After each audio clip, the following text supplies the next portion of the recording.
Less aliens and more Alien. That's an important distinction for the Creative Assembly's upcoming survival horror game, Alien Isolation. And it's one that fans of the film series have been screaming for over 30 years. The game is going back to basics, so that means you, a motion tracker, and one single alien that stalks you throughout the entire game. Yeah, the starting point for this was to create a game and an experience which felt like hadn't been available previously. What is it like to encounter and try and survive against that kind of Ridley Scott alien, something that was massive and terrifying, and something that felt really intelligent and was hunting you down.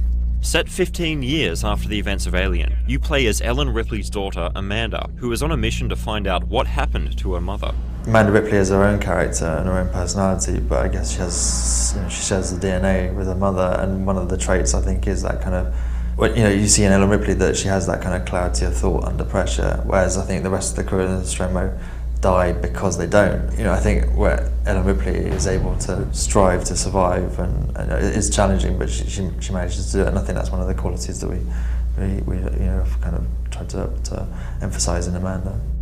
As you slowly creep through claustrophobic corridors and stick to the shadows in more open areas, the alien relentlessly pursues. It has its own system of air ducts that it travels through, and you can hear it stomping and growling as you try to avoid detection. A complex AI drives its unscripted search patterns, so you can never fully learn what it's going to do or where it's going to be.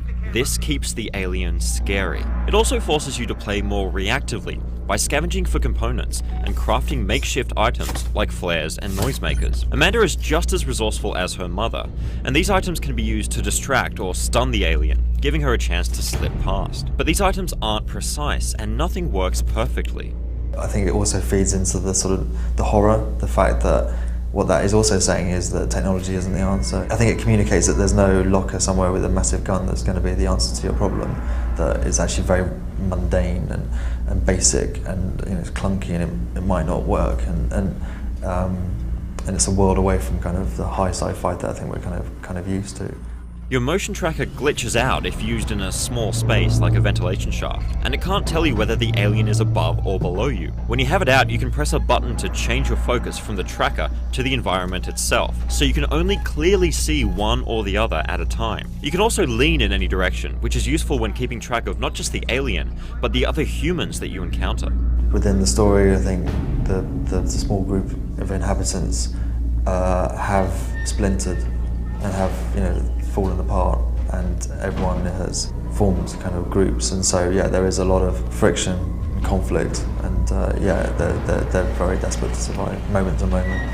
You're going to feel that desperation yourself as the alien makes short work of anything in its path. Though there are weapons in the game, none can be used to actually kill the alien, so you'll need to outwit, outrun, and outlast the unpredictable foe. The thing that's kind of new for us is the fact that the alien is actually scary and terrifying, and I can play the game, and even though I play it all day every day, my heart will be thumping because I can't predict what's going to happen, and I think that's for the first time that's a major step forward in making the alien scary again.